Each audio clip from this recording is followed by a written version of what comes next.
Hi, everybody. Thank you so much for listening to This is the Sound of My Soul. I'm Melissa Reyes at Ms. Meliz, and today I have a special guest with me. Her name is Allison from the Keto Health Project. Hi, Allison. Hi, how are you? I'm doing great. I'm so glad you're here. Me too. Thank you so much for having me. Oh, I'm just so glad to be able to talk to you finally and get the skinny on keto health. I'm excited too. Oh, thank you. Thank you so much. So if everybody doesn't know about Allison, she's a friend of mine who I met on Snapchat, and we've known each other pretty much from all around social media, and we've also met in person. But Allison, tell me about yourself, a little bit about your background and history and how you came to get involved with this keto business. Well, I really love social media. I was around when they were still using couplers instead of modems. Those kind of modems were a little hard to use, but I persevered and I got involved in bulletin boards and different kinds of social media up through today, where it's so much more exciting. And the other part of me is that I've always struggled with my weight. And I've done so many different weight loss groups. And, when social media began to explode with different health and fitness groups, I discovered how awesome it is to find a group of people that you relate to, around health issues and weight issues, supporting one another, giving each other resources and information. So that's what led to me. I was so happy to discover keto that's why I created the group. And very briefly, I discovered keto because, when you try everything and you try it over and over again and it doesn't work, and they say that's the definition of insanity. Yes. Well, I decided to try something I'd never tried before. And keto was something that a friend of mine was doing. So I did a bunch of research on it, liked what I was reading, and I jumped into it, and I've never looked back. I can't imagine doing anything different than keto. Okay. And how long have you been doing keto? Well, I started October of 2016, and I took a break probably about the middle few months of 2017, and then I restarted. And in fact, the Keto Health Project podcast started on January 7th. So I'm actually bringing everybody with me on my rebirth into keto. So this is really new, actually, for you, and even something that you've been doing for a year is still pretty new. And for those of us who've been around the planet for a while, yeah. Tell us what keto is exactly. What are the main elements of keto that make it different from any other healthy lifestyle regimen? Because I'm not going to use the D word. Right. Yeah, we actually try to say way of life, and then I keep, way of life, way of eating instead of diet. Yeah. That's the thing about keto, is that it is a way of living. It's not a diet. Good. Diet is usually, seen as something short term so that you can reach a particular goal, and then you move on to other things, and that original problem may come back. Yeah. Or I like to say we all have a diet. That's what we eat. That's what the human people do. We consume food, and that's the diet. Exactly. So the ketogenic way of eating is about healing your body. So it's not primarily losing weight. Losing weight is something that happens, as I call it, a happy accident. So if you're healing your metabolism, and healing your hormonal system, which is what keto does, you will also heal other areas. And that could include and this is all different for everybody, obviously, and keto isn't necessarily the only thing you should do. I don't want people running around thinking, I could eat a ketogenic diet and cure cancer. Right. But hormonal-based cancers, epilepsy, insulin resistance, diabetes are some really major health issues that are positively impacted by keto. Well, I'm diabetic, and I have liver disease in my family, so I'm always kind of doing things that are healthy for my liver. Yeah. And I did a lot of research after my mom passed away from cirrhosis of the liver, and my sister and my mom's twin sister.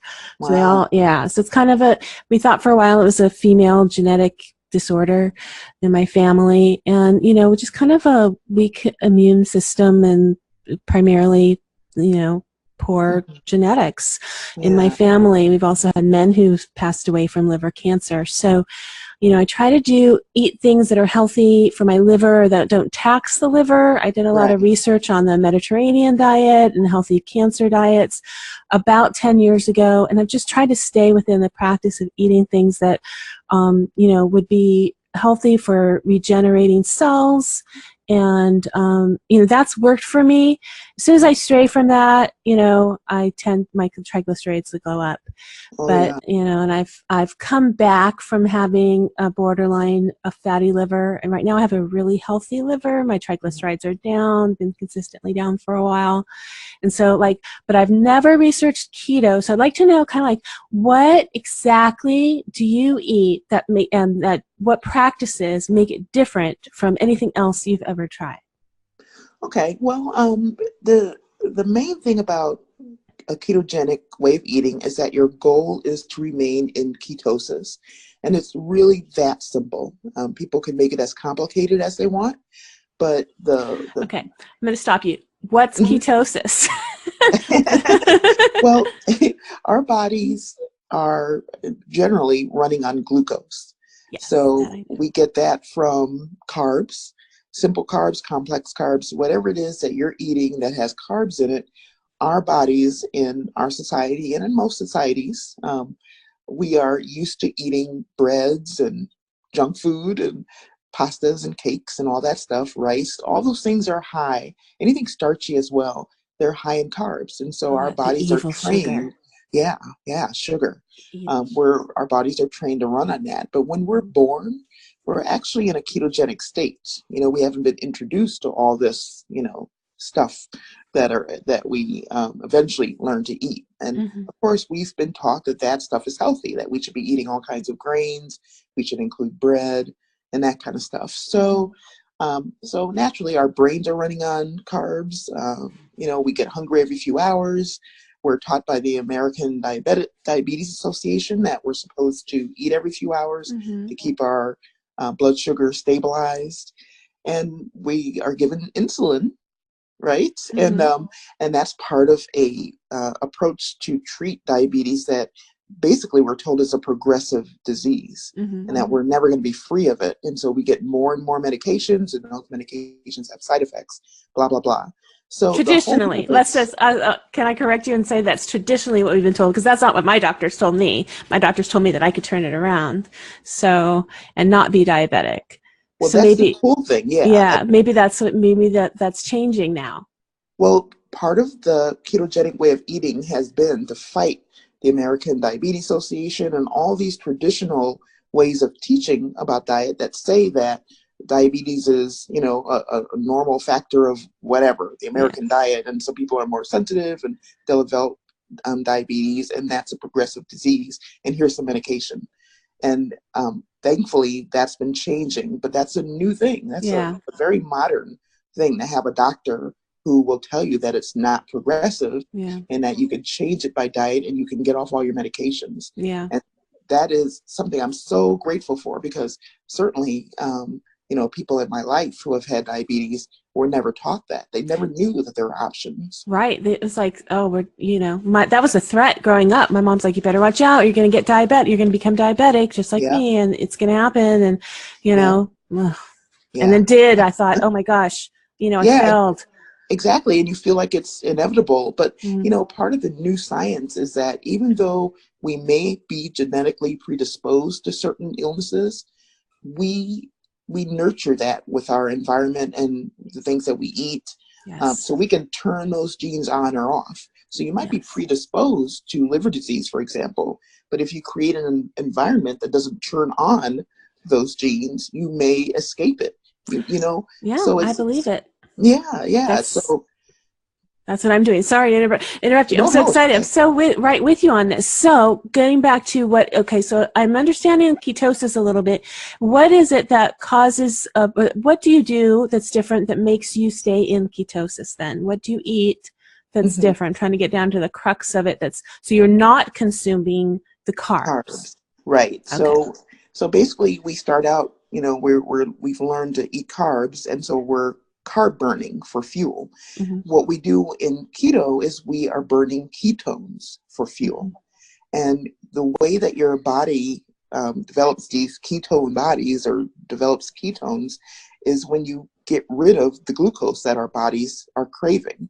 So once you've removed glucose from your diet, your body has to turn to another kind of fuel, and it's going to turn to ketones. That's natural. People think that ketones are dangerous and they're unnatural and you shouldn't be doing this, but no, ketones are a natural fuel for us. We just don't use them, and we train our bodies to feed from the carbs that we're consuming.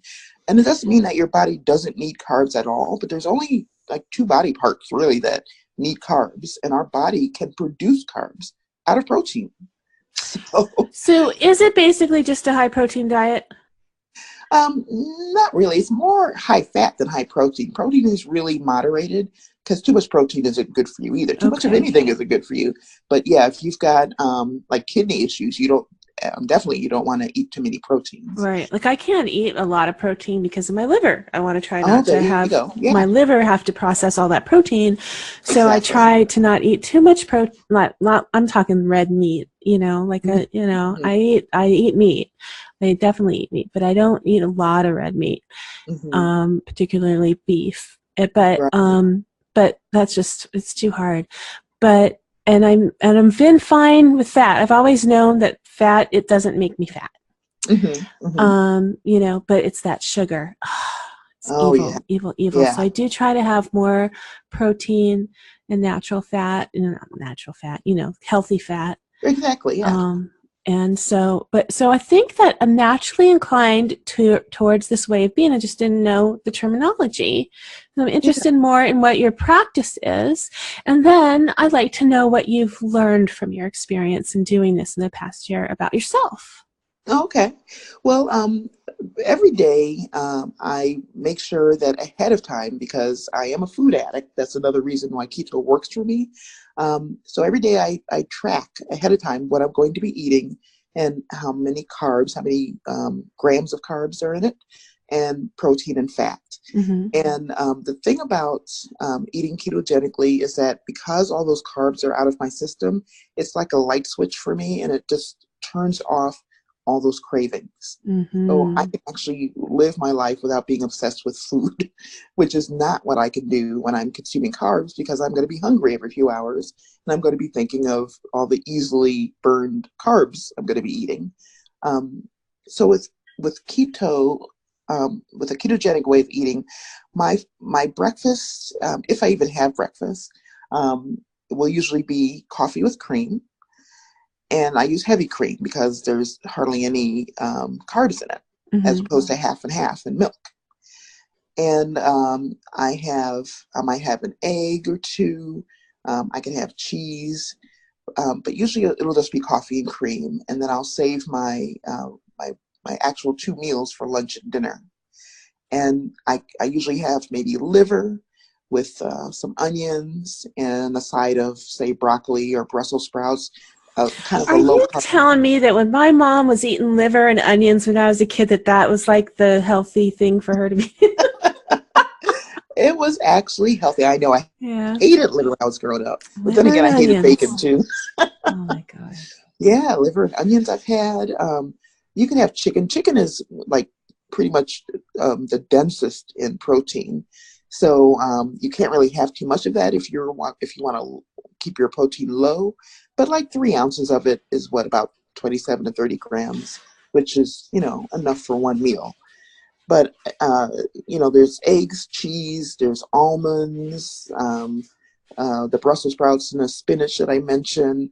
All of these are foods that I eat. I also eat Spam. That's like my that's like my guilty pleasure. Interesting. It's very flavorful. I mean, it's not something you probably should eat regularly, but I could eat it regularly. It's lower in protein, so I could have twice as much Spam as I would of, say chicken or something. It's got the fat in it. Yeah. So you look for things that have a lower amount of protein and you can eat more quantity of it? Is that how it works? Well, For me, and because I'm still in the early stages of getting back into keto, so I'm used to eating the volume of food. So I'm Uh, cutting down gradually. Yeah. At some point when you're eating keto, you don't want to eat that much anymore. It's so satisfying and filling. You've got, fat and protein right there that are truly filling you up, and it tastes delicious. But I'm in the beginning, and so I'm using Spam is good because I can eat more of it without so much protein, and it's salty. When you're eating a ketogenic diet, it's a diuretic process, so you need a little bit more salt, to help you not lose quite so much water. do you have a limit on how much protein you can have in a day? Is that Yeah, how it it's works? generally about 65 or so grams. I mean, for Mm-hmm. women, I think the RDA is like 45 or something, which isn't Mm-hmm. very much, Mm-hmm. and neither is 65. But there are people who will go to town and have like over 100 grams of protein. And I've done that. But now that I'm more aware of protein and how hard your kidney has to work, for example, to Yeah. process it, I'm being a little more moderate in how much protein I eat. In fact, that's going to be the topic of one of my Keto Health Project episodes, because there is some confusion about keto being a high protein diet, and it's Yeah. not. Yeah, it's Yeah. not. I'd like I to. think, I'm going to have to check your episode. Tell me about your podcast. well, the podcast takes people on the journey that I'm on Mm-hmm. in being a food addict and being overweight and having tried so many weight loss programs and feeling like a failure and not realizing that the diets were failing me, Mm-hmm. And so on a ketogenic way of eating, I'm letting people know how I feel, what progress I'm having, what I'm learning about myself, what I'm learning about the foods that I eat, where I get it, how I plan my meals, the apps that I use, Mm-hmm. anything, my activities, and basically just let people know what it's like. It's, taking the myth out of it. It's not a magical thing, and being practical about it. It's not a weight loss diet. It's Mm-hmm. to heal yourself. So I'm hoping that people will understand it from that perspective, and also hear the message that it's not the keto diet. There is no keto diet. Yeah. It's it's a healing method for your metabolism and your hormones, and so you basically create the diet that works for you, that's healthy, and that's what I'm doing. It's like finding the balance that's right for you. Yes, I like that. definitely. I like Yeah. that. So, what have you learned about yourself in the process so far? Well, I think the whole I think the weirdest thing I learned was that I always thought that I was addicted to sugars. And when that switch went off and I wasn't addicted at all, I realized it's the quality of the food that's doing it to me. It's like when people are chemically addicted to alcohol or anything else. Uh, For me, that addiction comes from the food. It's not a weakness of character. And we're taught that it Absolutely. is. Yeah. Yeah. Yeah. And so I stopped But punishing myself. right. Oh gosh, I learned that as well. I thought it was about what's that word? Gluttony. Willpower. No, willpower. I was Yes, always yes. told that I didn't have any willpower. And Yeah, then me too. I thought, okay, I can do this. I'm going to not eat that sugar. I'm going to, I know what's right and what's wrong. I've done the research. I've studied. I've seen it all my life. I know what I can't have. And then it would be there and I would say, okay, I'm not going to have it. And then a day later, oh, just one time, it'll be okay. Mm-hmm. And then I Yeah, couldn't get past a day or two without breaking the diet. I had no willpower and I put it on myself. And you know what? As soon as I realized that it was an addiction to the sugar, just like an alcohol or drug addiction or smoking, that it was going to take more than 2 days to get it out of my system. That was yeah, a chemical thing. yep. And that was when I talked to my doctor about treating it that way, and that there was resources to help me just like an addict of anything else. And that's how I beat it, Good for you. And Yeah. so now I know, just like I quit smoking, if I get Mm-hmm. past 4 days without any sugar, I can go weeks, months. I've even gone probably 4 months without any processed sugar. And I'm talking sweets. I'm talking Yeah. having donut. Like at my job, at my work, one of the responsibilities is that I have to order donuts for the entire student body No. and pick them up at the donut shop, put them in my car, take Wow. them. We're talking 20 dozen donuts. That's cruel. Yeah, it's cruel. My mouth is watering. I could taste it in my mouth because these are, I don't want to, you know what, I'm not going to do. I'm not going to torture you. But Right. you get the idea, okay? Yes. I'm going to skip ahead to where there's leftover donuts that I get to take back to my office. Nice. So this is like 3 days worth of having sugar, like crack in my hand. And now I can do it without even licking my fingers if I accidentally happen to touch one. Where before it would be like planning out how I'm going to sneak them and get away with it and, you know, parceling out my donut bin. Yeah, I definitely believe it. Then after that, somebody walk in my office saying, hey, do you want these leftover brownies? It's like, oh my God. And then after that, it's too late. It's like, well, you know, I've already gone this far. Yeah. So, but now I can do all of that, and then I'm like, no. Yeah, it's amazing. I mean, I can sit next to a Snickers bar and not hurt it. Right. And, you know, it's very much like if I get into a rental car that says it's not been a smoking rental car, or go into a hotel room that says it's a non-smoking hotel room, and I know that someone has smoked in there. I know it because I was a smoker, and I know that smell. I can taste it in my mouth. Yeah. And at first it's appalling, and then you start to crave it. Yeah. So like, you know, I just never thought it was the same until, you know, it's not about willpower. It's a chemical reaction. So anyway, thank you for, I'm glad that, you know, we've gotten that agreement, because I think many, many people are realizing it. And that's, you know, I know that with my podcast and with my, you know, social media activity, it's not just about feeding my, you know, love of that, talking to people, hearing my own voice. I want to help other people. And I know you do too. Definitely. So how can people reach you and listen to your podcast and find you on social media?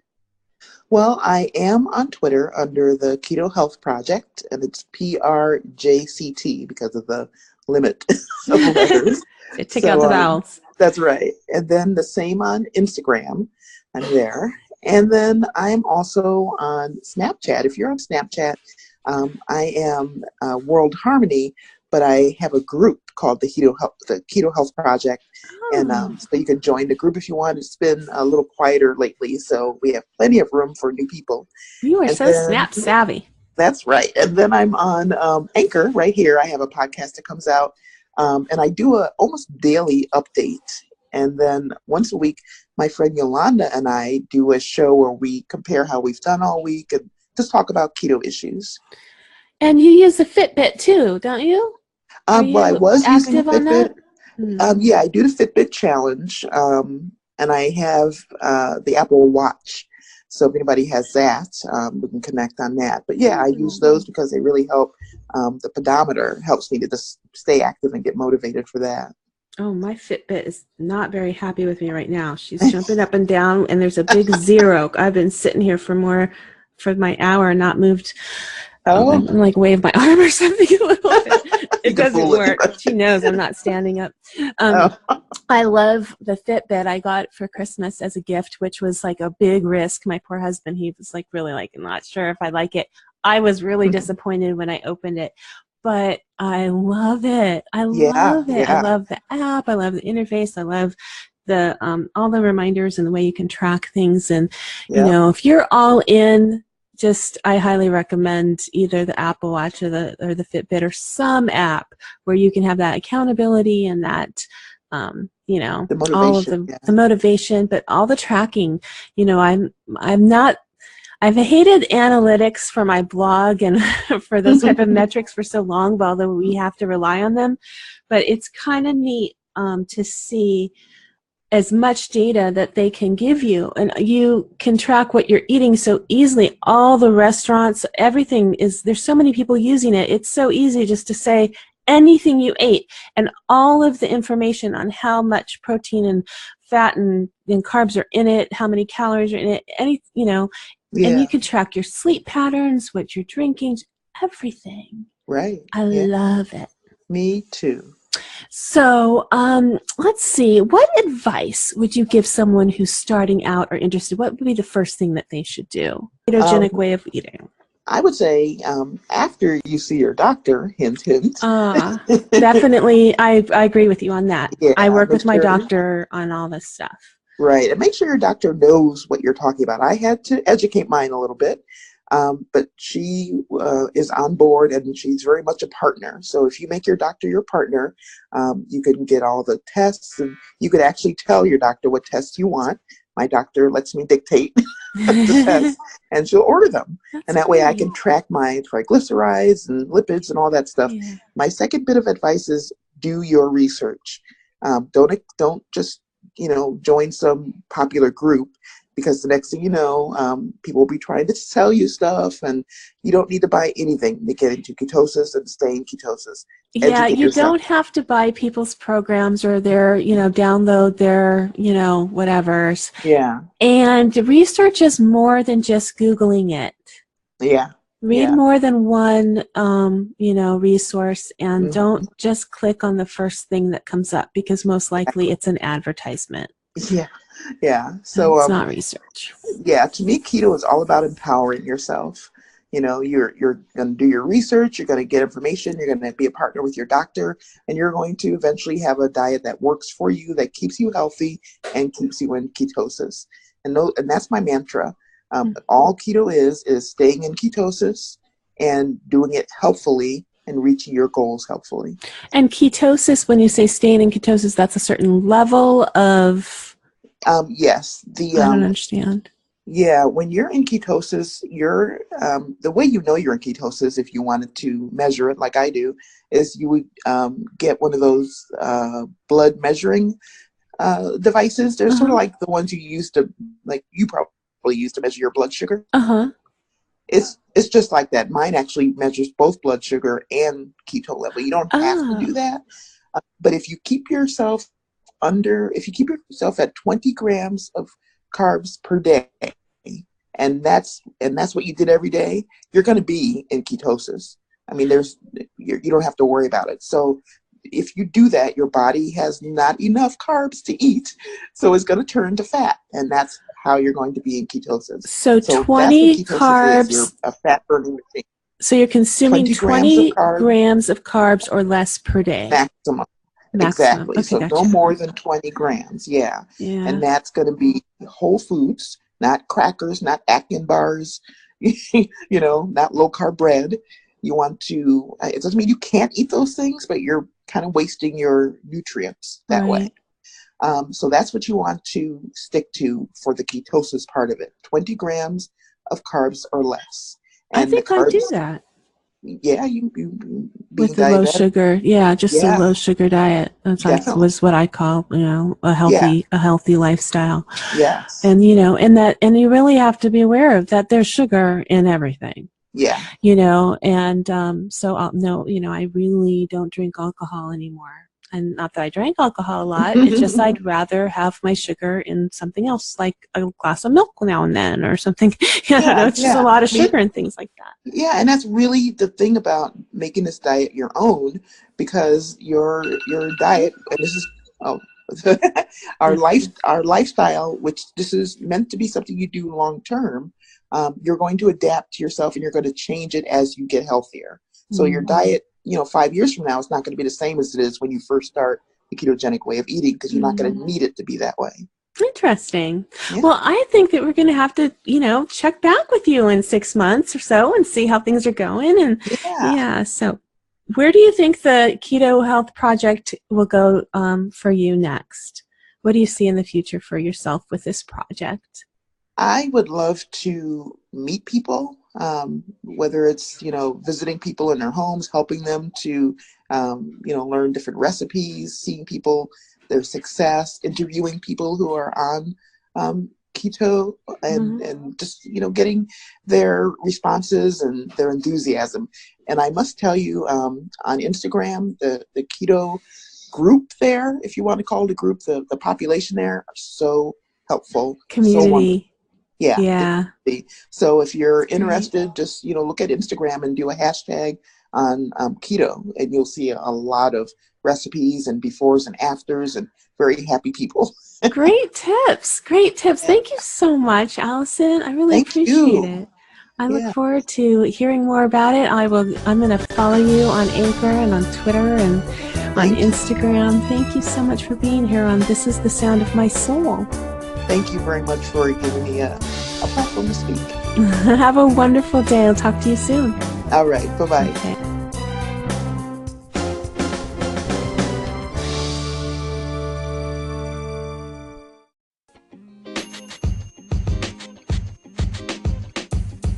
The podcast you just heard was recorded with Anchor. If you want to make your own, download the Android or iOS app completely free from anchor.fm/podcast. That's anchor.fm/podcast.